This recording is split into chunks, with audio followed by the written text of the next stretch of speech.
आइए आज हम स्टडी करेंगे गिब्स ऊर्जा परिवर्तन एवं साम्यावस्था। इसको इंग्लिश में अगर हम देखें तो बोलेंगे Gibbs energy change and equilibrium. तो इसका अध्ययन करते हैं हम लोग। तो गिब्स ऊर्जा के बारे में अभी हम लोग पढ़ ही चुके हैं। साम्यावस्था के बारे में हमने आपको बता ही दिया है। तो साम्यावस्था को फिर से समझ लीजिए। तो साम्यावस्था का मतलब होता है कि जब क्रिया होती है तो अभिकारक से उत्पाद बनते हैं, और एक क्रिया उत्क्रमणीय अभिक्रिया होती है जो आगे की ओर भी चलती है और पीछे की ओर भी चलती है। यानी अभिक्रिया से उत्पाद बनते हैं और उत्पाद फिर से अभिक्रिया में अभिकर्मक में बदल जाते हैं। अभिकर्मक से उत्पाद बनते हैं और उत्पाद फिर से अभिकर्मक बन जाते हैं। यानी रिएक्टेंट से उत्पाद की ओर और रिएक्टेंट से प्रोडक्ट की ओर और प्रोडक्ट से फिर रिएक्टेंट की ओर। तो ये उत्पाद से अभिकर्मक, अभिकर्मक से उत्पाद, ये आपस में ऐसी स्थिति बन जाती है कि अभिकर्मक से उत्पाद बनता रहता है, उत्पाद से अभिकर्मक, और एक निश्चित वेग से ये काम होता रहता है। तो उसी को गतिक साम्य कहते हैं और उस अवस्था को साम्यावस्था कहते हैं। इसका डिटेल में और आगे अध्ययन करेंगे जब ये चैप्टर आएगा। अभी हम लोग जो दिया है उसके बारे में पढ़ने का प्रयास करते हैं। तो गतिज ऊर्जा परिवर्तन एवं साम्यावस्था। तो देखिए, कह रहा है कि हम देख चुके हैं कि इस प्रकार मुक्त ऊर्जा का चिन्ह एवं परिमाण अभिक्रिया के बारे में निम्नलिखित जानकारी देता है। तो क्या देता है चिन्ह? कह रहा है हम देख चुके हैं कि इस प्रकार मुक्त ऊर्जा का चिन्ह, जो गिब्स ऊर्जा है, इसको गिब्स फ्री एनर्जी यानी गिब्स मुक्त ऊर्जा कहते हैं। तो कह रहा है इसका चिन्ह एवं परिमाण, यानी जो चिन्ह हो माइनस है या प्लस है, और इसका परिमाण जो संख्या लिखी रहती है, तो अभिक्रिया के बारे में निम्नलिखित जानकारी देता है। तो क्या क्या जानकारी देता है? रासायनिक अभिक्रिया की सतह प्रवर्तिता का पूर्वानुमान।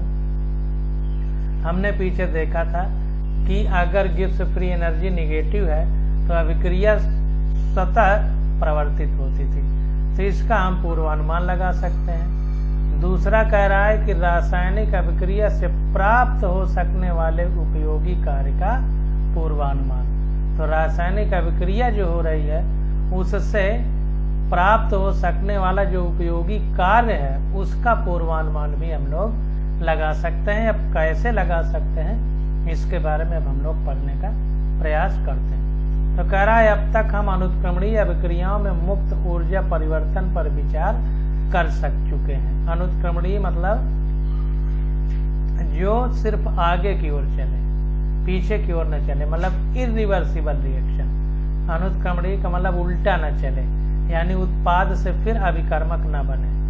तो उसमें हम मुक्त ऊर्जा के बारे में अभी ऊपर पढ़ ही चुके हैं। अब हम उत्क्रमणीय अभिक्रियाओं में मुक्त ऊर्जा परिवर्तन की जांच करते हैं। अब हम जो रिवर्सिबल रिएक्शन है, जो अभिकर्मक से उत्पाद और उत्पाद से अभिकर्मक दोनों तरफ चलती हैं, तो उनमें ऊर्जा परिवर्तन की जांच करते हैं। तो देखते हैं क्या होगा। यहाँ पर देखिए लिखा है कि उत्क्रमणीयता यानी रिवर्सिबिलिटी, यानी जो अभिक्रिया दोनों ओर चलती है, में ऊष्मा गतिकी एक विशेष परिस्थिति है, जिसमें एक प्रक्रम को इस प्रकार किया जाता है कि निकाय हमेशा अपने परिवेश से पूर्णतः साम्य में रहे। तो जिस प्रकार से अभिकर्मक से उत्पाद और फिर पुनः उत्पाद से अभिकर्मक बनने की जो क्रिया है जो साम्य में रहती है, तो उसको इस प्रकार से कह रहा है कि उत्क्रमणीयता में ऊष्मा गति की एक विशेष परिस्थिति है।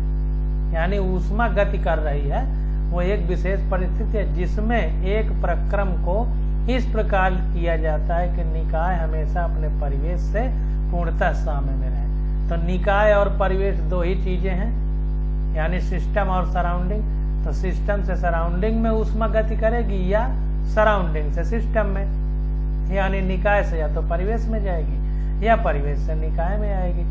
तो इसीलिए ऊष्मा गतिकी के एक विशेष परिस्थिति कह रहा है कि ऊष्मा गति कर रही है निकाय से परिवेश में या परिवेश से निकाय में। अब कह रहा है कि रासायनिक अभिक्रियाओं के संदर्भ में उत्क्रमणीयता का अर्थ है कि एक रासायनिक अभिक्रिया दोनों दिशाओं में साथ साथ चल सकती है जिससे कि साम्य स्थापित हो सके।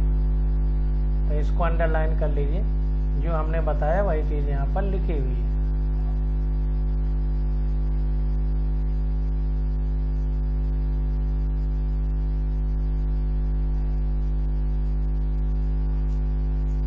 इससे प्रतीत होता है कि अभिक्रिया दोनों दिशाओं में मुक्त ऊर्जा में कमी के साथ चल सके, जो असंभव प्रतीत होता है। आप देखिए, मुक्त ऊर्जा का मतलब गिब्स फ्री एनर्जी, गिब्स मुक्त ऊर्जा। और हमने पढ़ा है कि जब जी जो है निगेटिव होगा डेल्टा जी, तभी अभिक्रिया स्वतः होती है, और इसमें दोनों तरफ स्वतः हो रही है।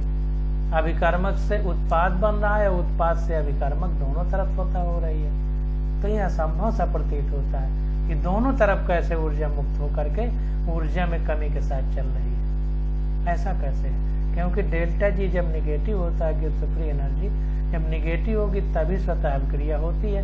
तो दोनों तरफ कैसे मुक्त ऊर्जा में कमी हो रही है? तो कह रहा है यह तभी संभव है जब साम्यावस्था में निकाय की मुक्त ऊर्जा न्यूनतम हो।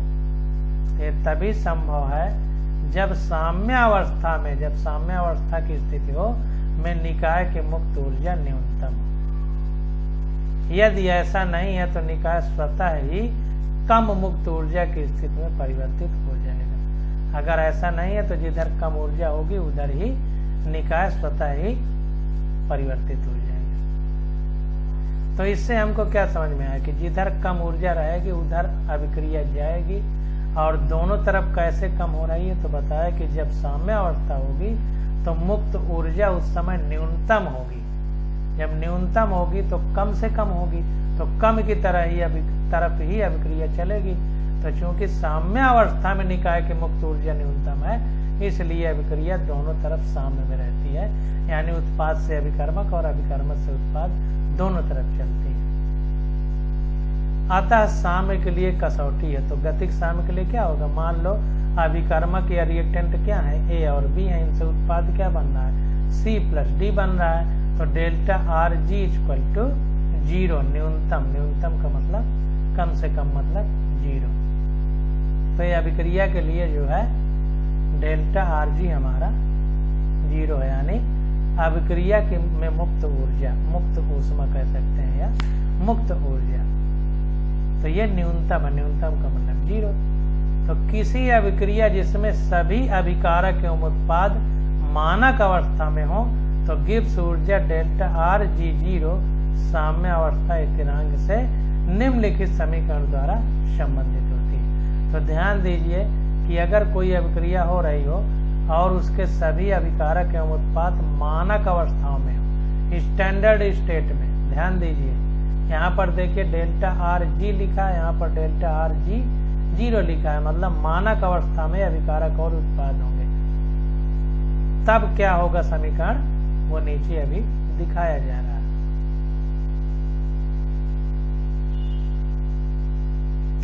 तो यहाँ पर देखिए delta 0 equal to delta R G 0 plus R T L N K, ये फार्मूला है।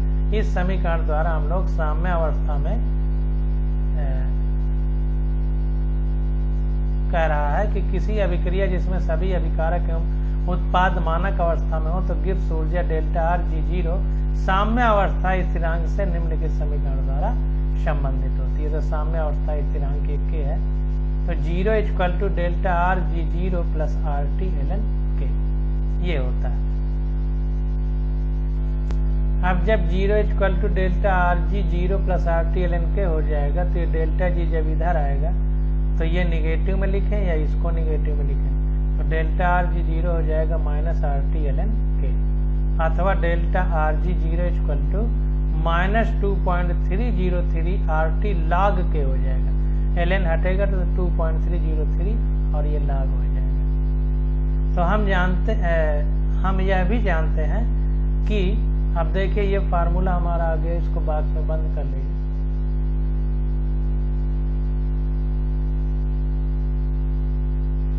ये फार्मूला एक हमारे पास आ गया। अब देखिए कह रहा है हम यह भी जानते हैं कि delta R G naught equal to delta R H naught minus T delta R S naught equal to minus R T L N K. ये फार्मूला भी हमको पता है, तो इसको भी बॉक्स में बंद कर लीजिए। Delta G R G naught equal to delta R H naught minus T delta R S naught, ये पीछे हम लोग पढ़ चुके हैं। चूंकि delta R G naught equal to minus R T L N K आ गया है, तो इसी के बराबर इसको लिख दिया गया। ये इतना तो हम पीछे पढ़ ही चुके हैं। अब देखिए क्या कह रहा है।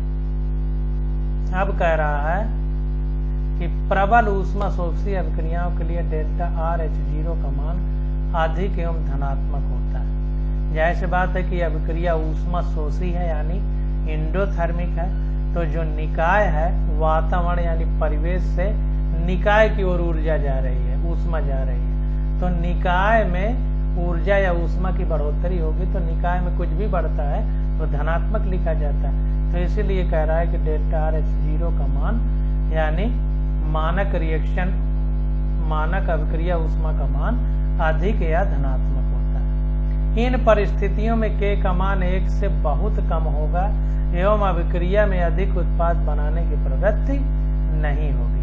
तो इस परिस्थिति में क्या होगा कि के का मान 1 से बहुत कम होगा एवं अभिक्रिया में अधिक उत्पाद बनाने की प्रवृत्ति नहीं होगी। अब यहाँ पर देखिए हमको एक चीज ये ध्यान देना है कि जो के का मान है, जिसको हम साम्यावस्था स्थिरांक कह रहे हैं, तो इसकी वैल्यू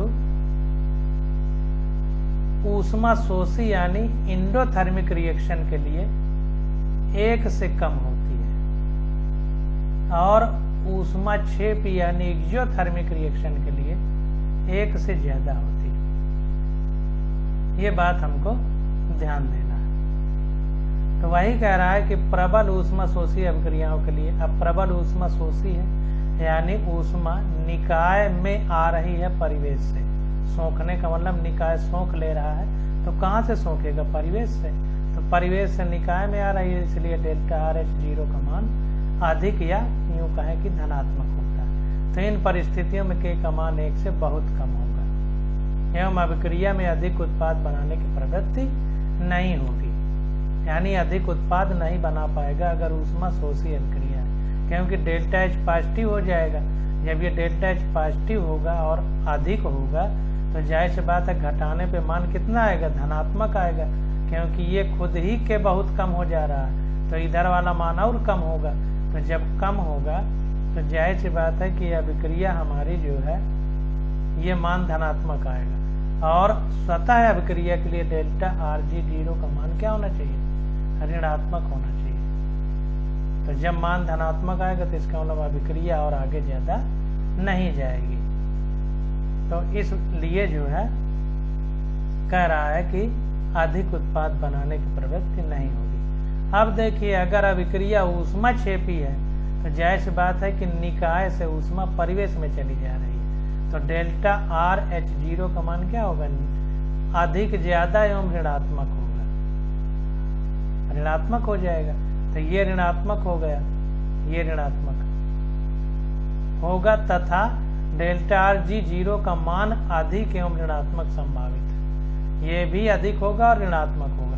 तो जाहिर सी बात है कि ये ऋणात्मक होगा, तो डेल्टा जी जब ऋणात्मक होता है गिब्स मुक्त ऊर्जा, तो अभिक्रिया स्वतः चलती है। तो वही कह रहा है कि इन परिस्थितियों में के का मान 1 से बहुत अधिक होगा। कब? जब अभिक्रिया ऊष्मा क्षेपी होगी। तो ध्यान दीजिए जब अभिक्रिया ऊष्मा शोषी है तो के का मान 1 से बहुत कम है, जब ऊष्मा क्षेपी है तो 1 से बहुत अधिक है। शोषी के लिए के का मान <1 है और ऊष्मा क्षेपी यानी एक्जियोथर्मिक के लिए के का मान 1 से ज्यादा है। कह रहा है हम प्रबल ऊष्मा क्षेपी अभिक्रियाओं के लिए उच्च के की आशा करते हैं। अगर बहुत ज्यादा प्रबल ऊष्मा क्षेपी अभिक्रिया है यानी बहुत ज्यादा ऊष्मा निकाय से परिवेश में जा रही है तो के बहुत ज्यादा होगा यानी उच्च होगा एवं अभिक्रिया लगभग पूर्ण हो सकती है। तो अभिक्रिया क्या होगी? पूर्ण हो सकती है। अब डेल्टा आर जी जीरो का मान डेल्टा आर एस जीरो के मान पर भी निर्भर करता है, क्योंकि देखिए ये हम लोग रिएक्शन देखें, delta R G zero equal to delta R H zero minus T delta R S zero, delta G R G zero का मान डेल्टा आर एस जीरो पर भी निर्भर है। तो वही कह रहा है कि यदि अभिक्रिया में एंट्रॉपी परिवर्तन को भी ध्यान में रखा जाए, डेल्टा आर एस जीरो यही एंट्रॉपी परिवर्तन है, वो भी ध्यान में रखा जाए, तब के का मान या अभिक्रिया की सीमा इस बात से प्रभावित होगी कि डेल्टा आर एस जीरो का मान धनात्मक या ऋणात्मक है। तब के का मान इस पर निर्भर करेगा कि के धनात्मक है, डेल्टा आर एस जीरो धनात्मक है या ऋणात्मक है, तो उससे हम अभिक्रिया किस सीमा तक पूर्ण होगी ये बात हम बता पाएंगे। अब समीकरण 6.24 का प्रयोग करने पर, अब अगर हम समीकरण 6.24 का प्रयोग करें तो हमें क्या क्या चीज प्राप्त होगी। तो क्या होगा, देखिए डेल्टा एच जीरो एवं डेल्टा एस जीरो के मापन से डेल्टा जी जीरो का मान अनुमानित करके किसी भी ताप पर किफायती रूप से उत्पादों की प्राप्ति के लिए के मान की गणना की जा सकती है। तो डेल्टा एच पता हो, डेल्टा जी पता हो, डेल्टा एस पता, डेल्टा एच पता हो और डेल्टा एस पता हो। तो वही कह रहा है कि किसी ताप पर, मतलब ताप भी पता हो, तो हम किफायती रूपों में उत्पादों की प्राप्ति के लिए के मान की गणना कर सकते हैं। अब चूंकि यही बराबर minus R T L N K है, तो जब डेल्टा एच पता हो गया, डेल्टा एस पता हो गया और टी किसी भी ताप पर तो कोई ताप देगा ही, तो मतलब टी भी पता हो जाएगा, तो इससे हमें delta G delta R G naught पता चल जाएगा। जब ये पता चल जाएगा तो minus R T L N K से आर की वैल्यू हमें पता है, टी हमको इससे पता चली जाएगा, तो के की वैल्यू हम निकाल सकते हैं। दूसरे नंबर में क्या कह रहा है, यदि प्रयोगशाला में के सीधा ही माप लिया जाए, यानी साम्यावस्था स्थिरांक को सीधा ही माप लिया जाए, तो किसी भी अन्य ताप पर डेल्टा जी जीरो के मान की गणना की जा सकती है। तो अगर के पता चल जाए तो किसी अन्य ताप पर, यानी टी हमको दिया हो कोई ताप, तो हम delta R G not zero बता सकते हैं या डेल्टा जी जीरो बता सकते हैं, एक ही बात है, के मान की गणना की जा सकती है। अब कैसे की जा सकती है, उदाहरण द्वारा हमको एक समझा रहा है, तो इसको देखते हैं। कह रहा है 298 केल्विन पर ऑक्सीजन के ओजोन में रूपांतरण, यानी 3/2 O2 से O3 बन रहा है, दोनों गैस अवस्था में है, के लिए डेल्टा आर जी जीरो के मान की गणना कीजिए। इस अभिक्रिया के लिए Kp का मान 2.47 × 10⁻⁻² है। तो यहाँ पर देखिए Kp मतलब साम्य अवस्था स्थिरांक हमको दे दिया है 2.47 × 10⁻⁻²। तो कह रहा है कि डेल्टा जी का मान हमको पता करना है, तो ये फार्मूला हमको पता ही है, delta R G naught equal to -2.303 RT log Kp, के की जगह Kp लिख दिया है, एवं R की वैल्यू हमको पता है 8.314 जूल पर केल्विन पर मोल ये होती है, ये याद कर लीजिए, हर जगह रखना पड़ेगा। तो अतः डेल्टा आर जी नॉट कितना हो जाएगा, -2.303, R की वैल्यू रख दिया इतना 8.314 जूल पर केल्विन पर मोल इंटू टी की वैल्यू हमको पता है 298 केल्विन, वो रख दिया log Kp हमको दिया है 2.47 × 10⁻⁻29, सॉल्व किया तो आ गया 16 लाख इकाई दहाई सैकड़ा हजार दस लाख 1,63,000 जूल पर मोल, यानी 163 किलो जूल प्रति मोल। तो ये डेल्टा आर जी नॉट की वैल्यू आ जाएगी। इसी प्रकार सीधा फार्मूले पर रख के हम लोग निकाल लेंगे। अब देखिए ये जो है, जो यहाँ पर दिया गया है, ये बहुत इंपॉर्टेंट है, सीधा नीट में क्वेश्चन देगा और पूछेगा कौन कैसे बदल रहा है, तो उस हिसाब से अभिक्रिया स्वतः होगी कि नहीं होगी। तो यहाँ पर देखते हैं, बहुत सीधा सीधा रास्ता है। तो कुल मिला के सीधी सी बात है कि डेल्टा आर जी नॉट जब निगेटिव होगा तो अभिक्रिया स्वतः परिवर्तित होगी, इनसे मतलब ही नहीं है। आप केवल डेल्टा आर जी नॉट देखिए, अगर जो है ये निगेटिव है, देखिए जहाँ जहाँ निगेटिव है अभिक्रिया स्वतः परिवर्तित है, निगेटिव है अभिक्रिया स्वतः परिवर्तित है, निगेटिव है, अभिक्रिया स्वतः परिवर्तित है। जहाँ जहाँ पॉजिटिव है अभिक्रिया अस्वतः परिवर्तित है, अभिक्रिया अस्वतः परिवर्तित है, अभिक्रिया अस्वतः परिवर्तित है। तो स्वतः परिवर्तित के लिए डेल्टा आर जी नॉट हमको निगेटिव रखना है, निगेटिव होगा तो अभिक्रिया स्वतः परिवर्तित होगी। अब देखते हैं, अब देखिए इसमें क्या बता रहा है कि डेल्टा आर एच जीरो अगर निगेटिव है तो delta R H zero negative है और delta R S zero positive है। तो ये पॉजिटिव होगा तो निगेटिव है, तब भी ये पूरा निगेटिव ही रहेगा और ये पूरा निगेटिव ही रहेगा। तो अगर जो है ये टेम्परेचर पॉजिटिव होना चाहिए,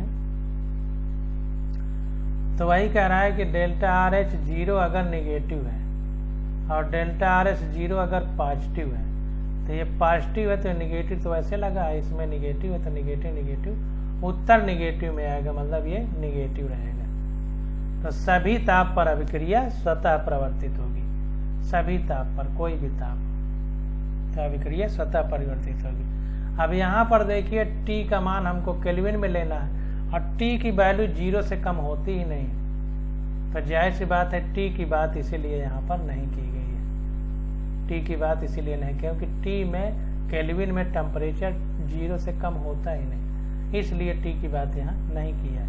अब देखिए, अब कह रहा है डेल्टा आर एच जीरो अगर निगेटिव है और डेल्टा आर एस जीरो भी निगेटिव है, तो अगर ये भी निगेटिव है और ये भी निगेटिव है, दोनों निगेटिव हैं, तो जाहिर सी बात है कि ये पॉजिटिव हो जाएगा, ये पॉजिटिव हो जाएगा। अगर ये पॉजिटिव हो गया तो हमारा उत्तर निगेटिव कैसे लाना होगा?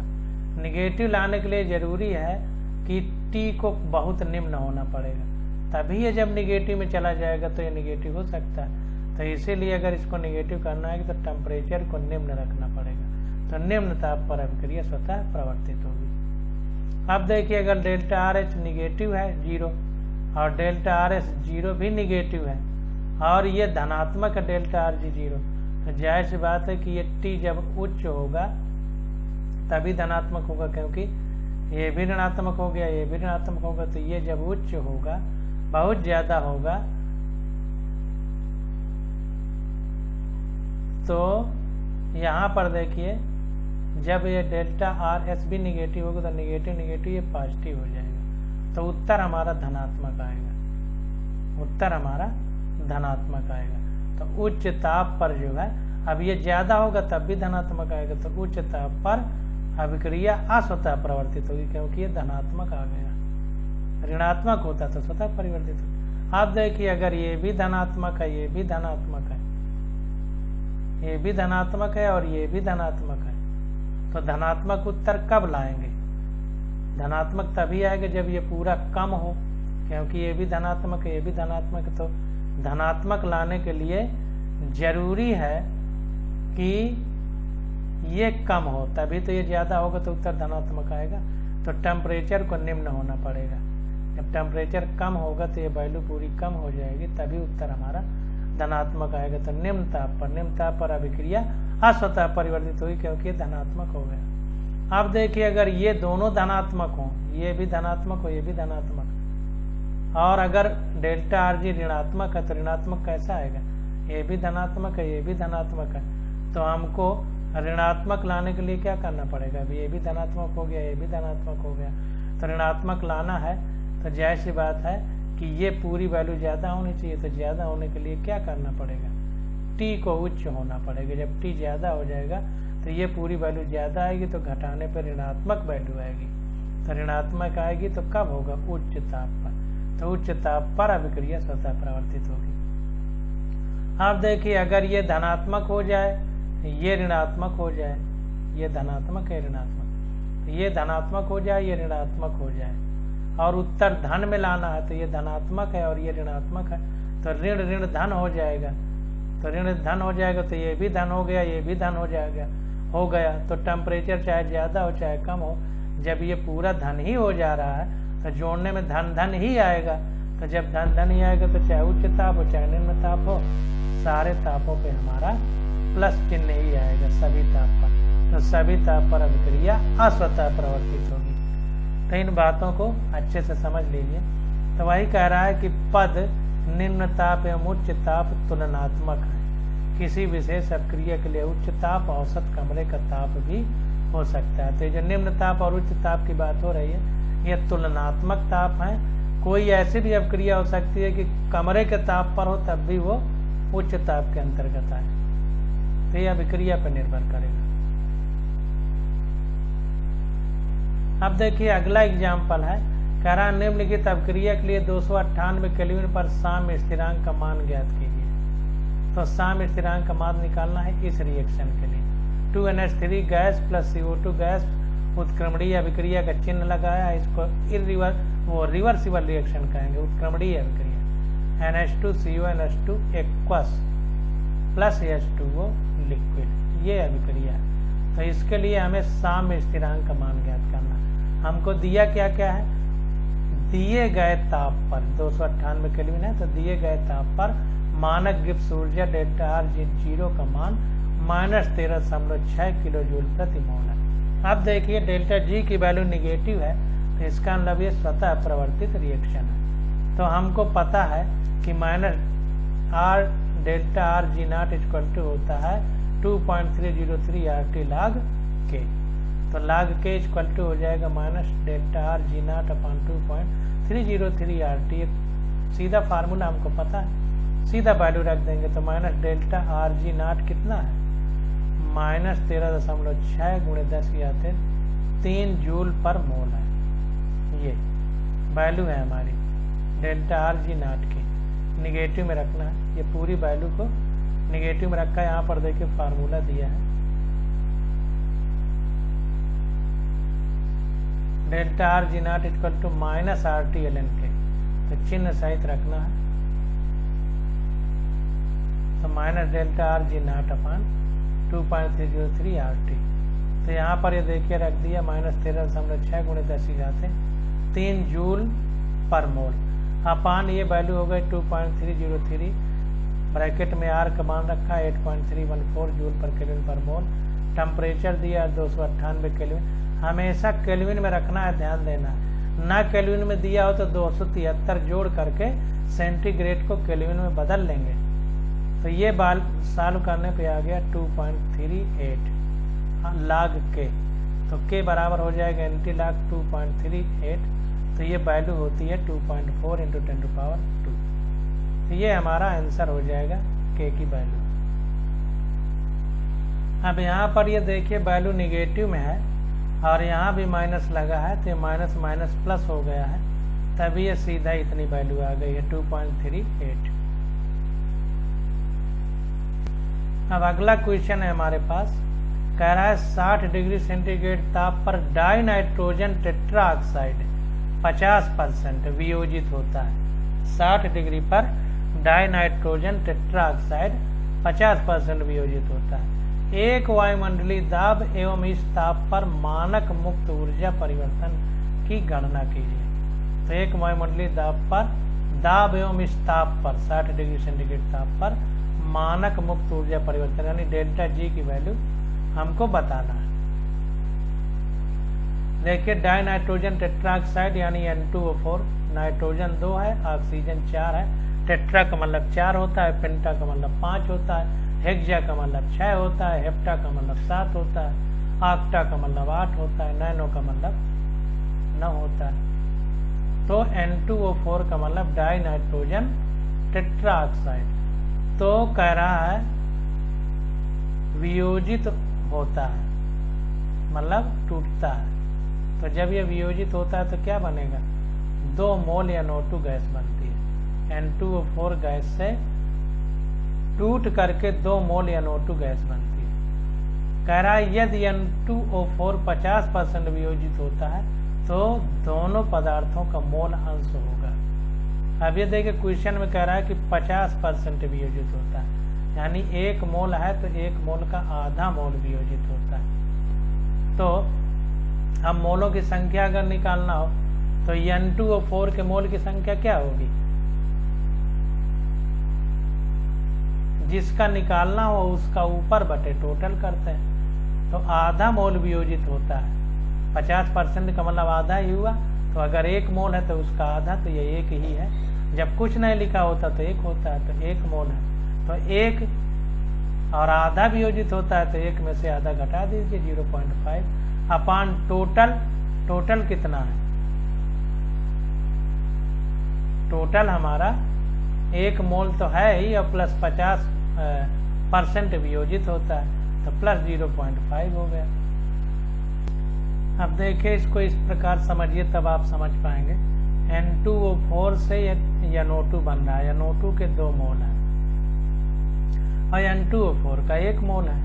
अब ये 50% वियोजित होता है, तो प्रारंभ इनिशियल लिखा है। इनिशियल का मतलब प्रारंभ में ये 1 मोल है, 1 ही मोल है।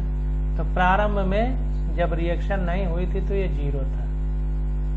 अब फाइनल में क्या है, अब रिएक्शन हो रही है, तो जब रिएक्शन होगी तो ये 50% वियोजित होता है। इसका मतलब कि 1 मोल का आधा मोल ही टूटता है, तो आधा मोल ही तो ये बचेगा टूटने के बाद, तो 0.5 मोल ये बच जाएगा क्योंकि आधा टूटेगा। अब जब आधा टूटेगा तो 1 मोल से ये 2 मोल बनता है अगर पूरा टूटता तो। 1 मोल से 2 मोल बनता है अगर पूरा टूटता तो, लेकिन आधा टूट रहा है तो आधे मोल से कितना बनेगा? 1 मोल बनेगा, क्योंकि 1 और 2 का रेशियो है। 1 टूटता है तो 2 बनता है, तो आधा टूटेगा तो 1 बनेगा। तो अब N2O4 के मोलों की संख्या कितनी हो जाएगी? आधा टूटा है तो 1 - 0.5 बटे टोटल कितने होंगे? N2O4 के टूटने के बाद 0.5 है, NO2 का 1 मोल है, तो 1 मोल कर दिया। 1 + 0.5 टोटल में ये हो गया।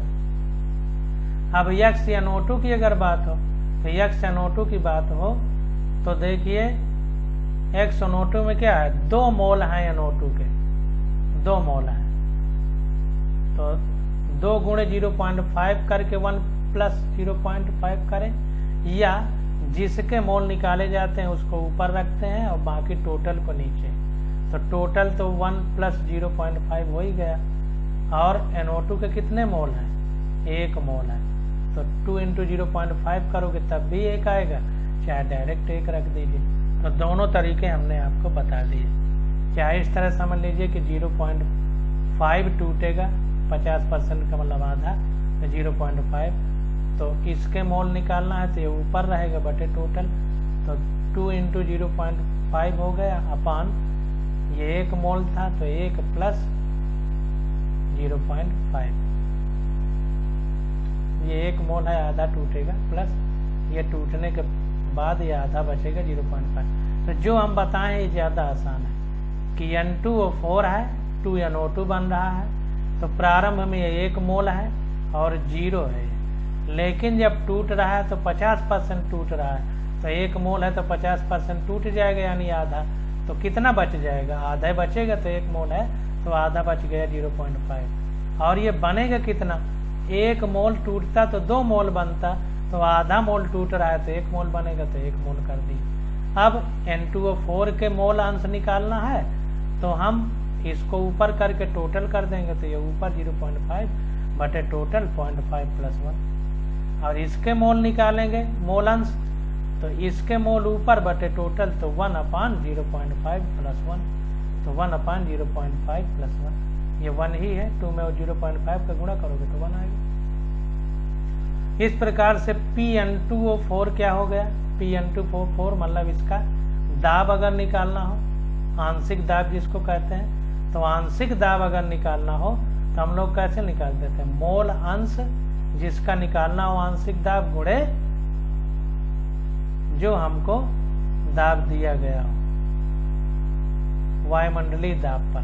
तो वायुमंडलीय दाब 1 atm होता है, तो 1 atm कर दिया।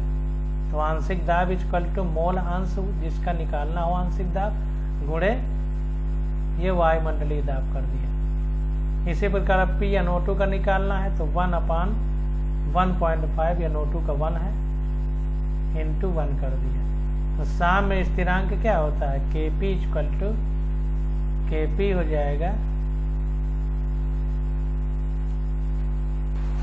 Kp = होना चाहिए, तो Kp = साम्य स्थिरांक, Kp = प्रेशर है तो Kp लिखा जाता है, तो Kp = क्या हो जाएगा हमारा? ये NO2 उत्पाद अपान अभिकर्मक, और उत्पाद में 2 मोल है तो जो आगे लिखा होता है इसको स्क्वायर में लिख देते हैं, तो जो आगे लिखा होता है उसको हम स्क्वायर में लिख देते हैं। तो PNO2 का स्क्वायर अपान PN2O4 हो गया। तो NO2 का आंशिक दाब कितना है? NO2 का PNO2 का होल स्क्वायर है। देखिए PNO2 1/1.5 है, तो इसका 1 में स्क्वायर कर दिया, और PN2O4 1.5 नीचे है तो इसको ऊपर कर देंगे, 0.5 ऊपर है तो इसको नीचे कर देंगे, तो ये आ गया 1.33 ATM। ये साम्य स्थिरांक आ गया। अब हमसे पूछ क्या रहा है? कह रहा है ऊर्जा परिवर्तन की गणना कीजिए। तो ऊर्जा परिवर्तन delta RG naught equal to minus RT ln KP होता है, इसलिए KP निकालना पड़ा। KP निकला है, अब इस फार्मूले में रख देंगे तो डेल्टा RG नॉट निकल आएगा। तो delta RG naught equal to minus R की वैल्यू पता है 8.3, निगेटिव में R की वैल्यू 8.314 जूल पर केल्विन पर मोल इंटू T की वैल्यू 60 डिग्री सेंटीग्रेड है, तो इसमें 273 जोड़ देंगे तो केल्विन में बदल जाएगा, तो 60 प्लस 273 होगा, तो ये आ जाएगा 333 केल्विन इंटू ln KP। तो ln के को बदलने के लिए लाग में 2.303 का गुणा कर दिया इंटू KP की वैल्यू कितना है 1.33।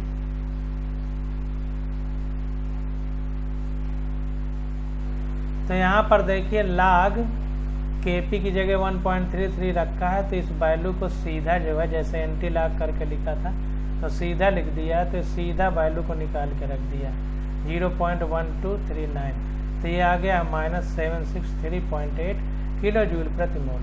अगर ये लाग ना निकालना आता हो तो एक वीडियो हम बना देंगे अलग से, तो उसके माध्यम से आप ये लाग निकाल लिया करिए।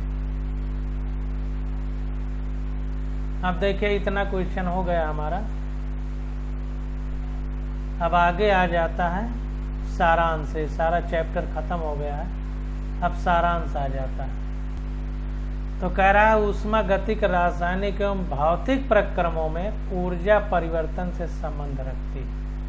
तो ऊष्मागतिकी जो है चाहे रासायनिक परिवर्तन हो या भौतिक परिवर्तन हो में भौतिक प्रक्रमों में हमेशा ऊर्जा परिवर्तन से संबंध रखती है। यह इन परिवर्तनों का मात्रात्मक अध्ययन करने तथा उपयोगी अनुमान लगाने में हमें सहायता करती है।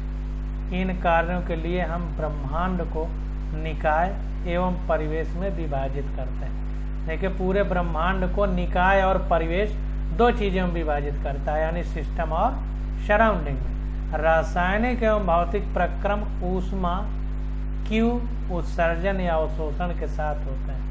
तो जितने भी केमिकल या फिजिकल प्रोसेस हैं वो ऊष्मा के या तो निकलती है ऊष्मा या अवशोषित होती है, यानी एग्जिट होती है या इंडिट, मतलब कि एक्सोथर्मिक रिएक्शन होती है या इंडोथर्मिक, जिसका कुछ भाग कार्य में बदल जाता है, इसी में से कुछ भाग वर्क में चेंज हो जाता है। ये राशियां ऊष्मागतिकी के प्रथम नियम डेल्टा U = Q + W द्वारा संबोधित होते हैं। तो ऊष्मागतिकी का प्रथम नियम क्या है? Q + W।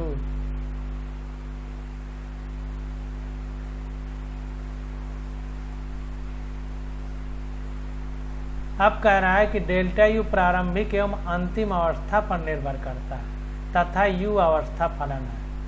तो डेल्टा U का जो मान है ये अंतिम और प्रारंभिक अवस्था पर निर्भर करता है तथा U अवस्था फलन है।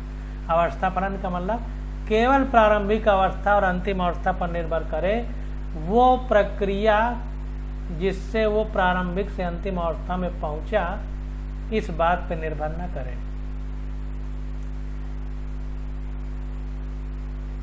जबकि Q एवं W पथ पर निर्भर करते हैं। ध्यान दीजिए, Q और W हमारे पथ पर निर्भर करते हैं तथा अवस्था फलन नहीं है।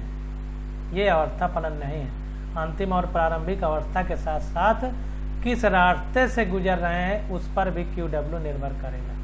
हम Q एवं W के लिए चिन्ह परिपाटी का पालन करते हैं।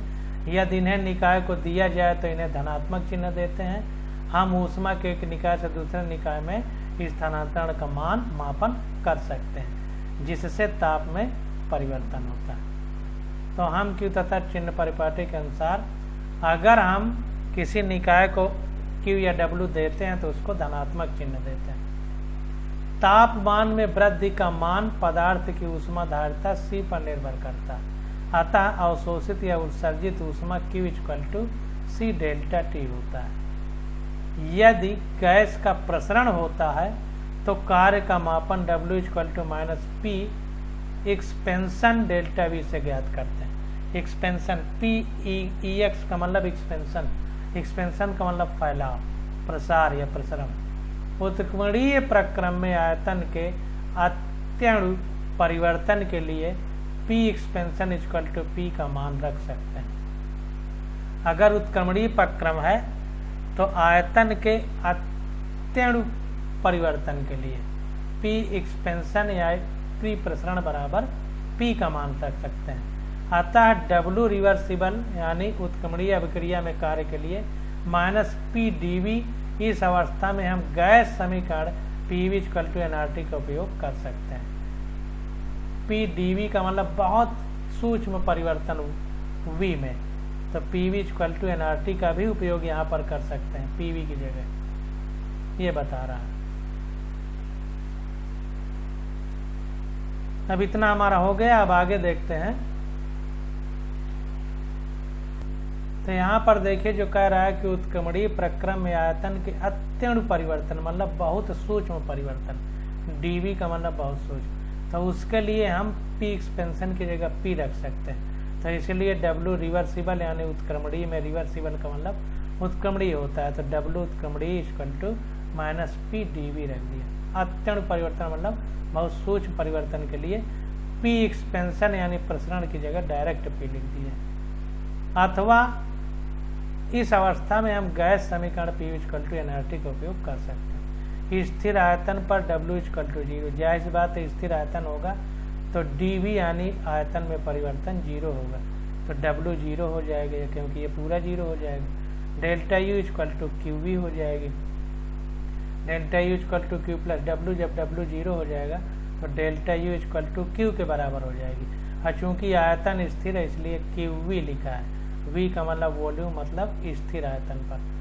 परंतु रासायनिक अभिक्रियाओं के अध्ययन के लिए हम साम्य अवस्था सामान्यतया स्थिर दाब लेते हैं। परंतु रासायनिक अभिक्रियाओं में यह स्थिर आयतन पर है, लेकिन सामान्यतया हम स्थिर दाब लेते हैं। हम एक और अवस्था फलन एंथैल्पी को परिभाषित करते हैं। तो अब एंथैल्पी के बारे में देखिए क्या कह रहा है।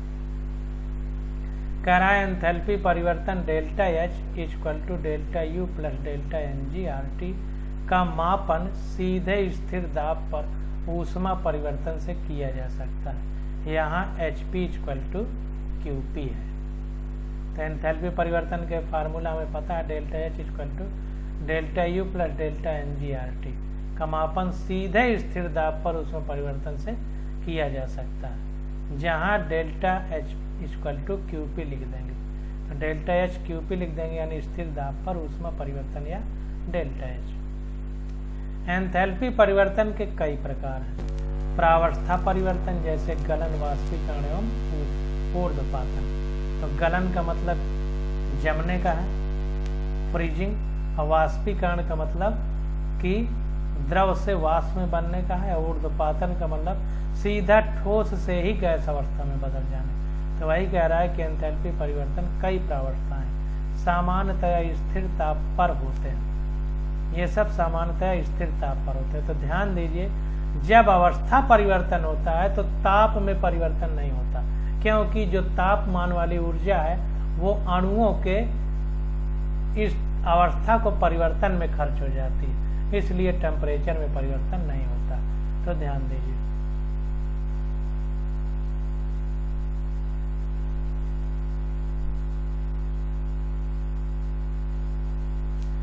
सामान्यतया स्थिर ताप पर होते हैं, जिन्हें धनात्मक एंथैल्पी परिवर्तन से अभिलक्षित किया जाता है। तो इसे धनात्मक एंथैल्पी परिवर्तन कहते हैं। धनात्मक एंथैल्पी इसका मतलब कि जो भी ऊष्मा है वो निकाय में जुड़ रही है। और विरचन एंथैल्पी यानी हीट ऑफ मतलब किसी के निर्माण के लिए फॉर्मेशन वाली एंथैल्पी, दहन एंथैल्पी एवं अन्य एंथैल्पियों में परिवर्तन हेस के नियम का उपयोग करके ज्ञात किए जा सकते हैं। रासायनिक अभिक्रियाओं में एंथैल्पी परिवर्तन delta R H equal to summation of F A I delta F H products minus summation of I B I delta F H reaction.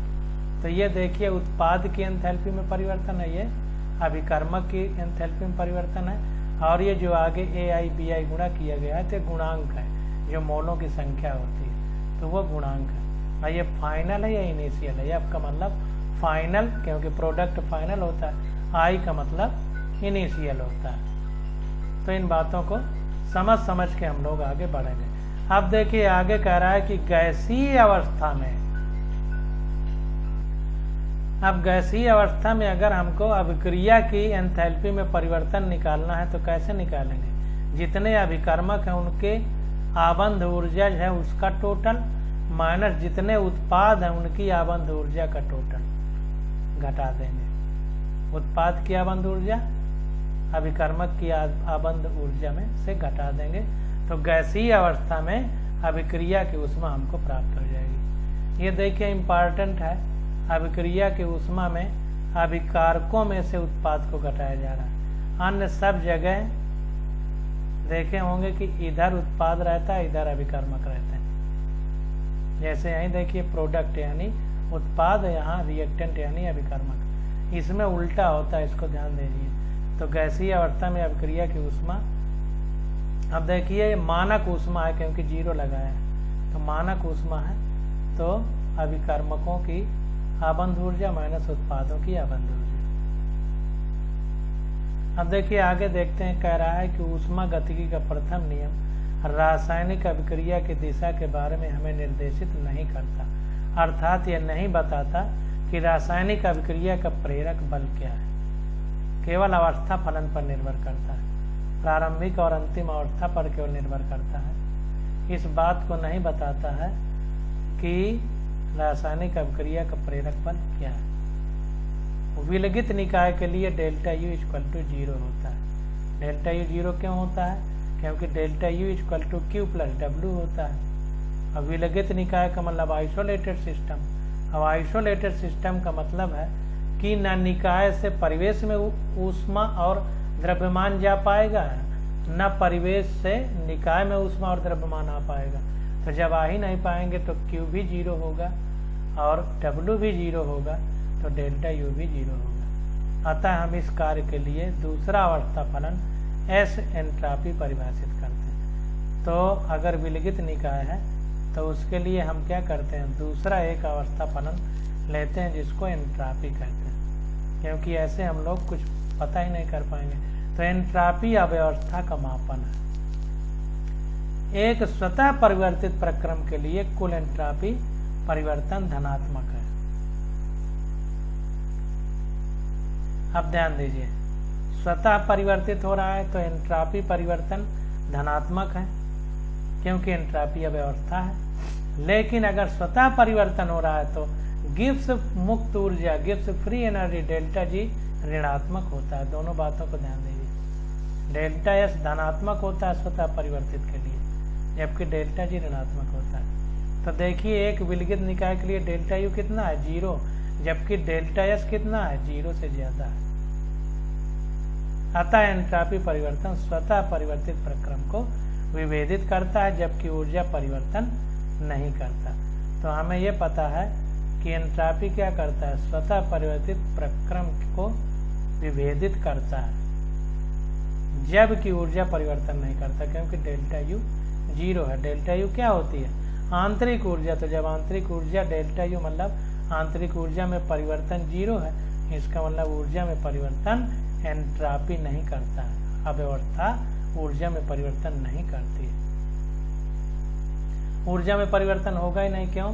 क्योंकि अणुओं में जब अव्यवस्था है तो अव्यवस्थित होने में जो अधिक ऊर्जा है वो खर्च हो जाती है। तो जो परिवर्तन है वो जो पहले ऊर्जा थी वो और बाद वाली ऊर्जा बराबर रहती है। तो ऊर्जा में परिवर्तन डेल्टा यू 0 रहता है।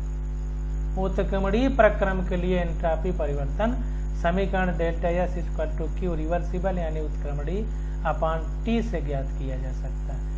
क्यू उत्क्रमणीय यानी रिवर्सिबल अपान टी पथ पर निर्भर नहीं करता है, ध्यान दीजिए।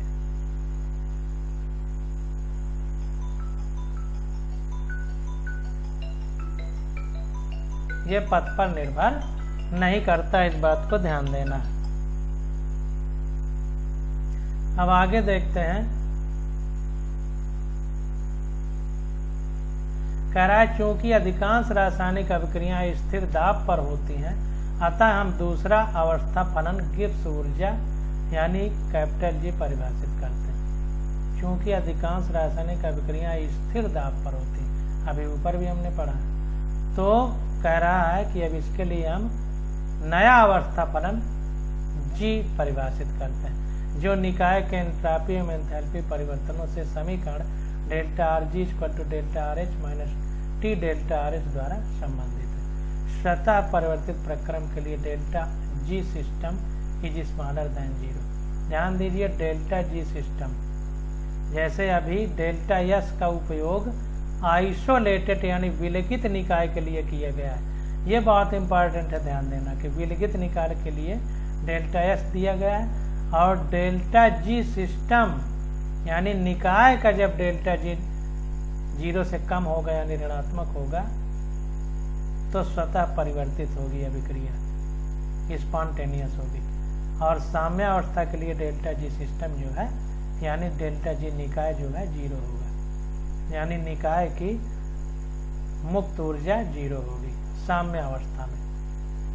मानक गिब्स ऊर्जा परिवर्तन साम्य स्थिरांक से delta R G naught equal to minus R T L N K समीकरण से संबंधित है। तो मानक गिब्स ऊर्जा परिवर्तन साम्य स्थिरांक से किस प्रकार संबंधित है? Delta R G naught equal to minus R T L N के।